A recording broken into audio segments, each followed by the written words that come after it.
Assalamualaikum warahmatullahi wabarakatuh. Pada kesempatan kali ini saya akan membahas materi terkait studi kasus pandemi COVID-19.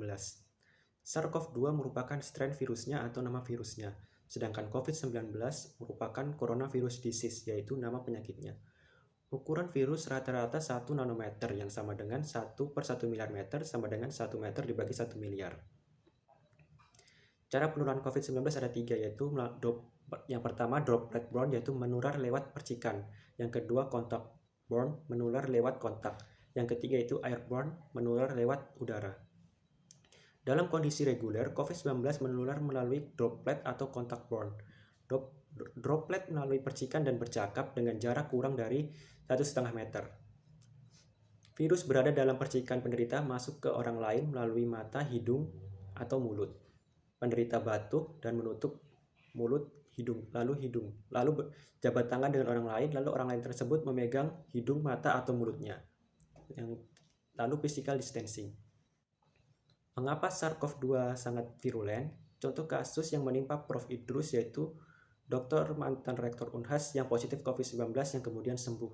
Dengan PCR test, nanti amplifikasi virus ke-37 baru terdeteksi sampel Prof. Idrus di mana mesin PCR mendeteksi virus ketika berjumlah 1, maka akan menghasilkan 7 kali 10 pangkat minus 12 jumlah virion di dalam air liur Prof. Idrus yang membuat beliau positif COVID-19.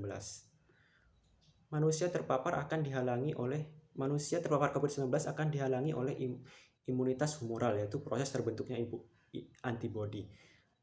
Hari ke-0 sampai ke-7 merupakan masa inkubasi SARS-CoV-2. Hari ke-0 sampai ke-7 tersebut tubuh belum memiliki pasukan pembunuh atau antibodi yang bekerja ialah imunitas humoral. Imunitas humoral akan bekerja dengan baik yaitu apabila yang pertama makan teratur, lalu memakan makanan yang bergizi seperti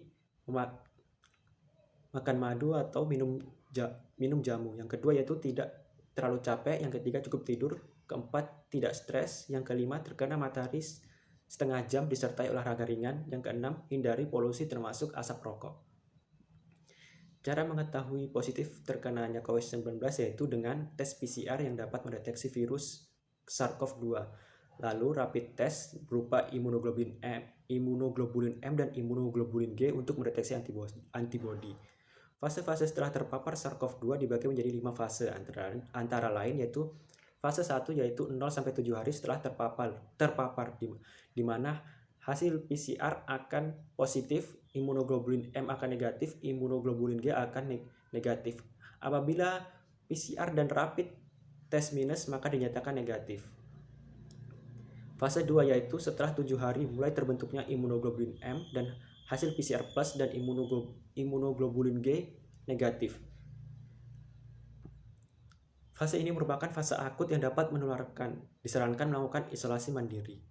Fase 3 yaitu masuk fase penyembuhan di mana hasil lab PCR positif, imunoglobulin M positif, imunoglobulin G positif. Hasil PCR positif dikarenakan PCR tidak dapat membedakan virus yang mati ataupun virus yang hidup.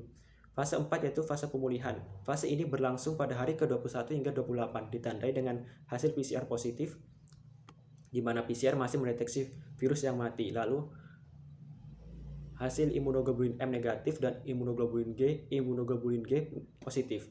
Fase 5 yaitu fase penyembuhan di mana hasil PCR negatif, imunoglobulin M negatif, imunoglobulin G positif, di mana status tersebut akan menetap seumur hidup.